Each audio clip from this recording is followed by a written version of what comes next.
This is Talk Business and Politics with Roby Brock.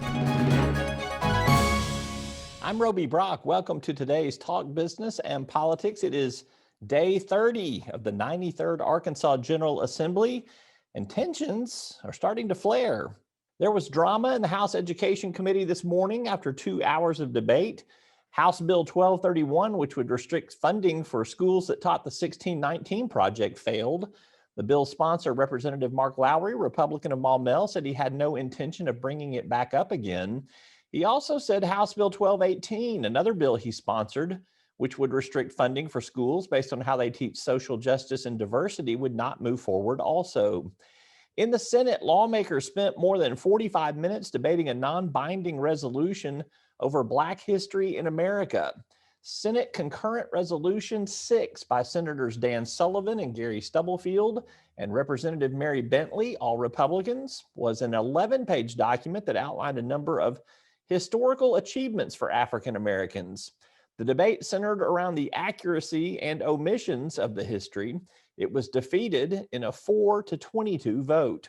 During that debate, State Senator Stephanie Flowers, Democrat of Pine Bluff, who was zoomed in for the session, called State Senator Trent Garner, Republican of El Dorado, a dumbass. That led to a censure vote of Flowers at the end of the day's business. All of this to say, despite a warning of inclement weather, we saw our first signs of spring. Anytime we start to see tensions at the state legislature, it is time for them to get their business done, wrap it up, and go home. When we come back, State Senator Dan Sullivan will join us to talk about that resolution that was on the Senate floor today, as well as some other legislative business. And we'll also visit with Representative Reginald Murdock, Democrat of Marianna. He's on the House Education Committee, where that 1619 project bill was discussed. Stay tuned. Talk Business and Politics is sponsored in part by Capital Advisors Group and... You'll find us at the end of a lot of long country roads, covering over 60% of the great state of Arkansas. Our 17 electric distribution cooperatives are working day and night to provide reliable, affordable power to over 500,000 homes, farms, and businesses, just like yours. The Electric Cooperatives of Arkansas, your local energy partners. They say an apple a day keeps the doctor away. But if you're looking for something more, Walmart has you covered. We provide quality care, no appointment necessary. Whether you're looking for fresh, healthy groceries to fill your prescription, get a flu shot, or pick up your next pair of glasses, we're standing by with in-store health professionals available across the country to offer patient-first, affordable care whenever you need it. Apples, optional. Senator Dan Sullivan and I caught up right before the Senate went into session earlier today. I'm joined by Senator Dan Sullivan, Republican of Jonesboro. Senator, good to have you with us. Thank you so much for being here. Thank you. My pleasure. Give me your assessment before we get into some details just about how, in general, the session is going. We're 30 days in as of today. My observation has been it's been a little bit more on the social and cultural issues, not as much on budget and tax and some of the business things that we've seen in the past. What's your assessment of where we are? Well, I think you're correct, and I think generally that occurs in sessions. That's been my short experience in the 6 years I was in the House. But we are, of course, working behind the scenes on all those budget bills and the healthcare bills, and although there's a lot of work going on behind the scenes on that. Sometimes I think too that work doesn't get done till y'all are all congregated together somewhere and can have some of those conversations that you need. Correct. We're going to talk about two resolutions that you are a sponsor on, but before we talk about them specifically, tell people a little bit more about the resolution process. It's not a bill in terms of it's going to go through, get signed by the governor, and be law. Why do a resolution? Well, a resolution is just a recognition, non-binding recognition of things that we think are important. I ran one yesterday about affirming our 10th Amendment and states' rights, particularly because, we are seeing right now movement in Washington. There are already some bills out there that are not Second Amendment friendly. So a resolution that we run about the 10th Amendment just affirms that states have certain rights that the federal government can't usurp. It's non-binding, but it does give the community and the people a flavor for what things we think are important or not important. And the same thing with the resolution we're running today.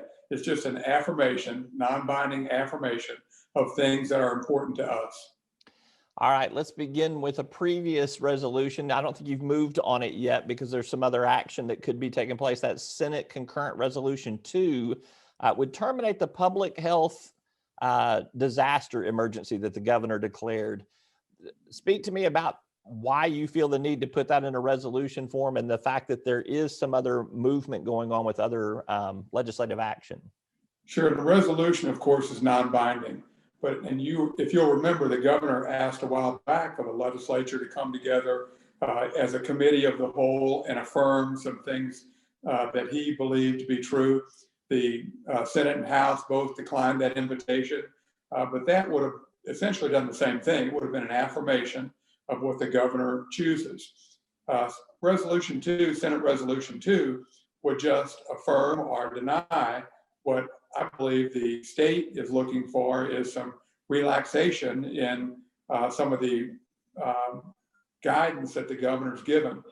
We have 5 or 6 or 8 bills out there right now that would codify some important things that were done in the emergency resolution or the emergency order, the telehealth, the banking bills, the several others I think that are out there.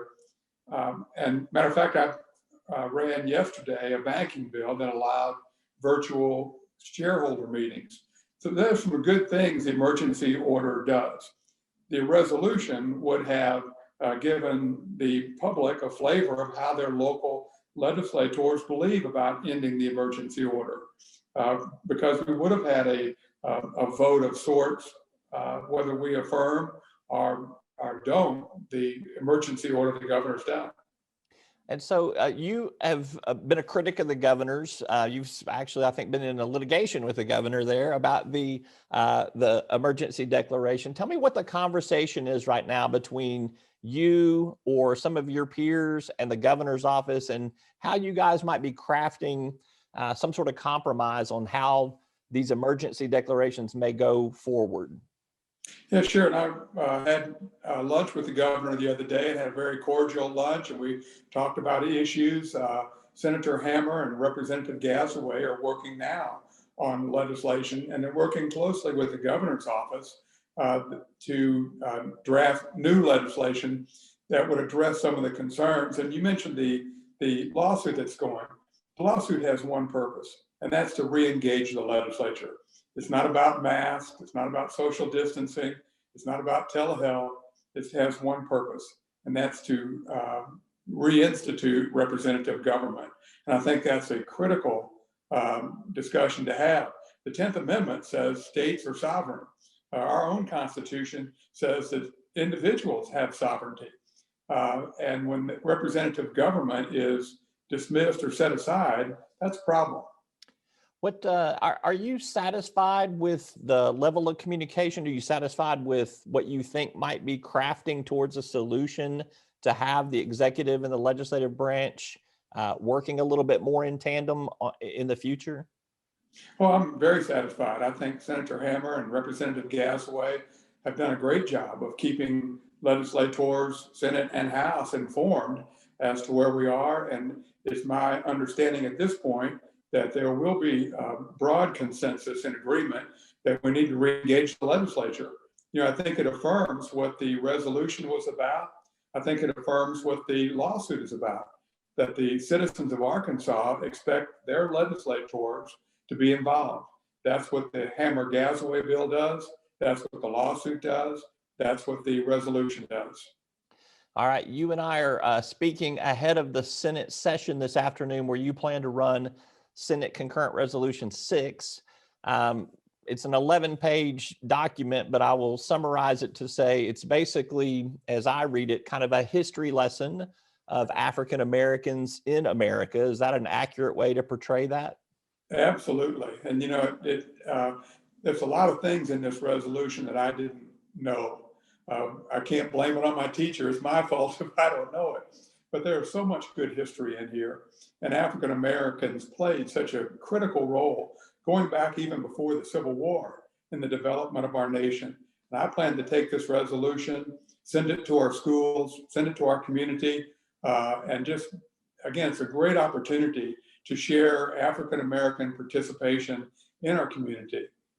Tell me why you felt the need to put, and your co-sponsors, to put this resolution together. What was the impetus for this?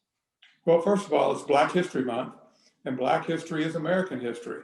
And the goal was to help reframe and frame Black history as American history, and the great contributions that African Americans made to the development of our country before and after the Civil War. And when I drafted this, Roby, I sent it out to one of the lead community leaders, African American community leaders in Jonesboro, a gentleman named Ray Scales. And I asked Ray what he thought of it. And when I called Ray a few days later and asked him, he said, "This is absolutely great." And I said, "Well, Ray, do you think it has implications about parties and bipartisanship?" And Ray's comment was, "This is our history, and it is our history. And we have people of both parties reaching out to focus on what our history is. It'll bring us together." Let me point out where I think you're going to see some potential dispute and debate in this resolution. First of all, did you reach out to any of the African American legislators in the Arkansas legislature, particularly the 3 Black women who are civil rights pioneers in the Arkansas State Senate? I don't see their name on this resolution. Well, I did reach out to them, provided them a copy maybe a week ago. Reached out to another senator and talked with her this morning. And so, yes, I did reach out. I reached out to several state leaders, African Americans, across our state who are recognized as leaders. I reached out to people in my community, and that segment of my community is very favorable. I'm happy to ask them, but why did they tell you they would not sign on this resolution? Or I'm assuming you gave them that opportunity at least. Well, those are confidential conversations, and if you want to ask them, you're welcome to ask them. I don't feel it's that I should share that information. That would be up to them. All right.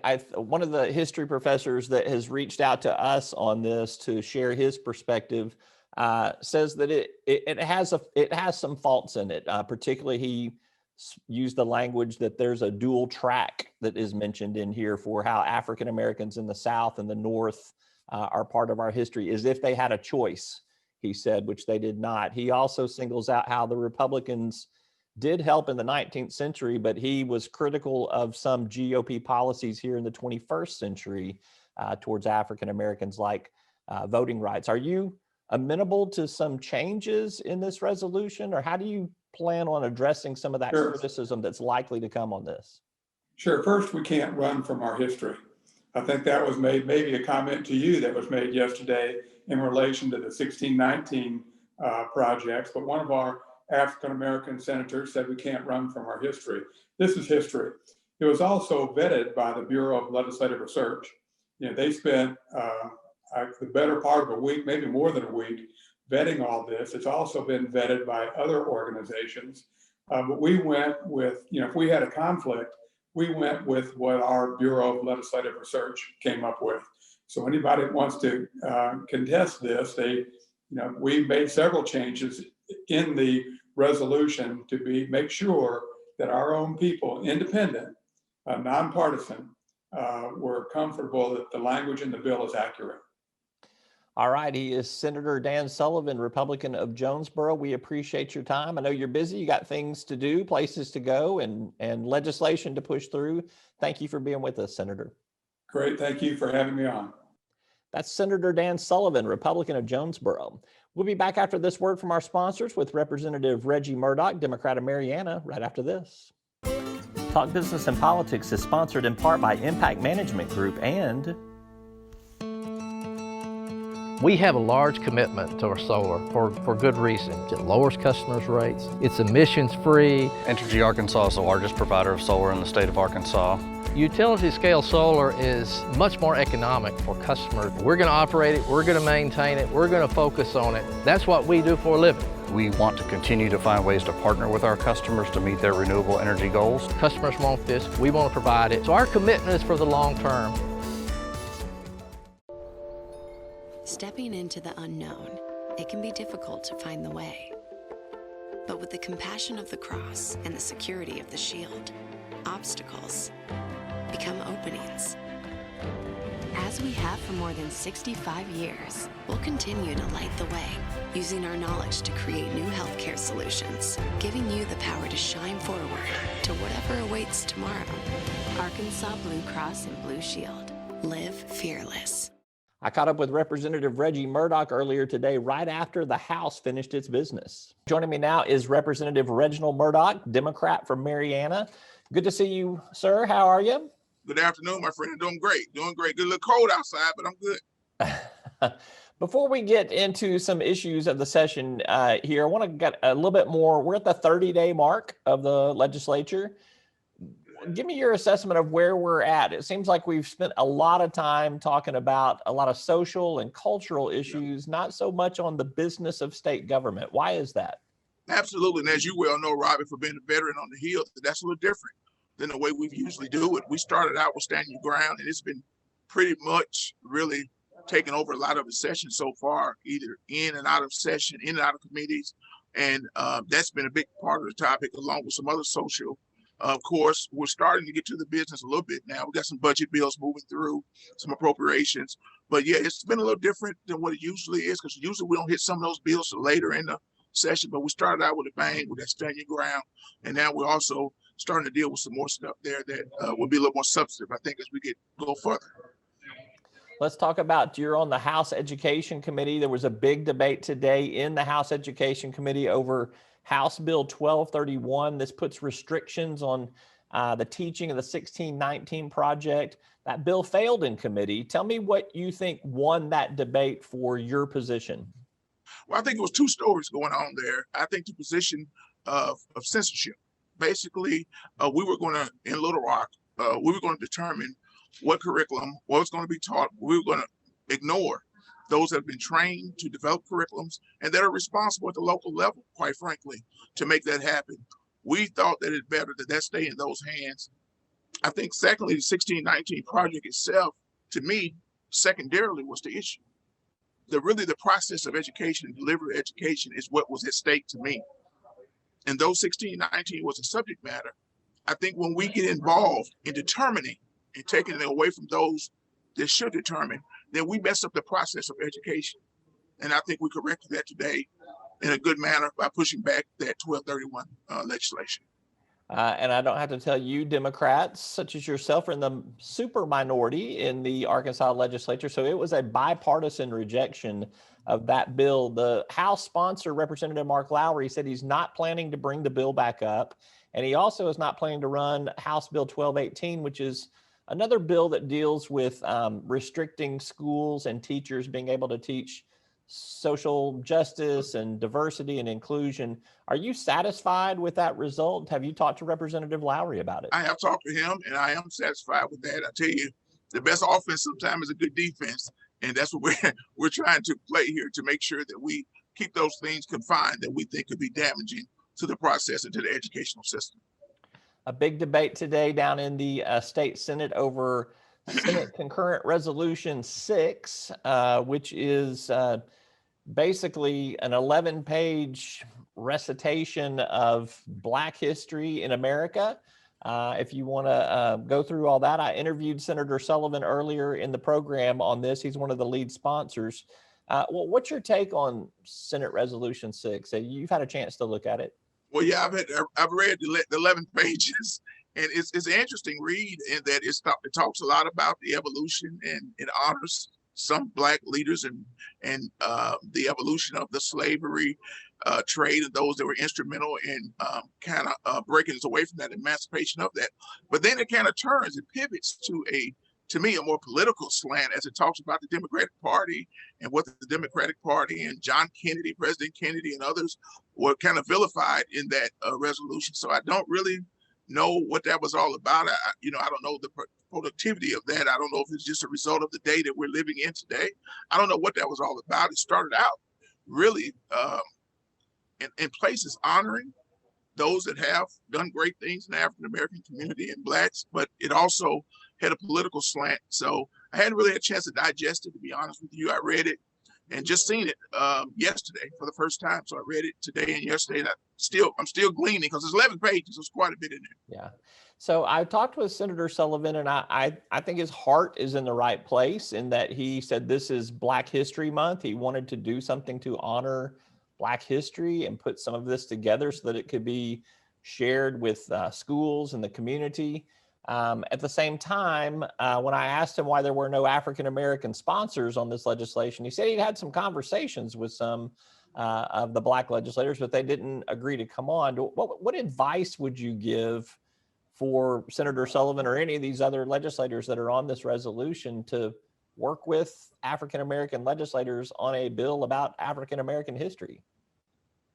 Well, it just makes all the sense in the world that we would be on that bill, and I would have loved to have been on a bill that made sense. So certainly we did not see this. I did not see it. Let me speak to that for sure, and had not heard about it from any of my other Black legislative colleagues until now. So I don't know who they consulted with, but I think we could have helped them with that and made that document, because I know Dan Sullivan, I think he's a great guy, and his heart probably is well, but inclusion is for a reason. We could have helped them make that document probably more toward what they intended it to be. I applaud them for the effort for sure. And certainly I appreciate that they at least thought about us, but I wish we could have been a part of the effort. All right, lastly, stand your ground. It's going to be back at some point in time in one of these committees or on that House floor. It's kind of the last line of defense for those who oppose stand your ground legislation. I believe you are on that side of the debate right there. What's your strategy for keeping that bill from landing on the governor's desk? It looks like they can make some changes and get it out of committee, or they probably do have the votes to pull it to the House floor. Well, some of that's yet to be seen. We're doing a lot of discussion about that behind the scene, to be honest with you. I don't know that it gets to the House floor through the extraction process. And I think that probably will not happen. I'd like to say to you that I think that will not happen. I think that the things that are egregious in that bill is egregious to a lot of people for a lot of reasons. I think politically, some people were put in a tough position, but I think the merits of the bill says that it should not pass and it should not become law, because of those two very egregious areas in it, the retreat part, and then the part about the individual that's just thinking that they're threatened, they become the judge, jury, and executioner. Those two pieces of that bill are very, very problematic, and I think they're problematic across party lines. I think the politics, though, of the day put some people in tough positions. So let's see how it play out. We're going to continue to hope that it stay where it is now, which is dead and not and it doesn't go any further. So hopefully we can be successful at that. But as you well know, it's still live. It's still live. Hey, as I still know, there's still at least another 60 days in this legislative session, if not longer. So there's still a long ways to go. He's Representative Reginald Murdock, Democrat of Marianna. Appreciate you very much, sir. Thanks for being with us. Thank you so much. That's Representative Reginald Murdock, Democrat of Marianna. Thank you for watching today's program. I'm Roby Brock. We appreciate you tuning in. See you next time.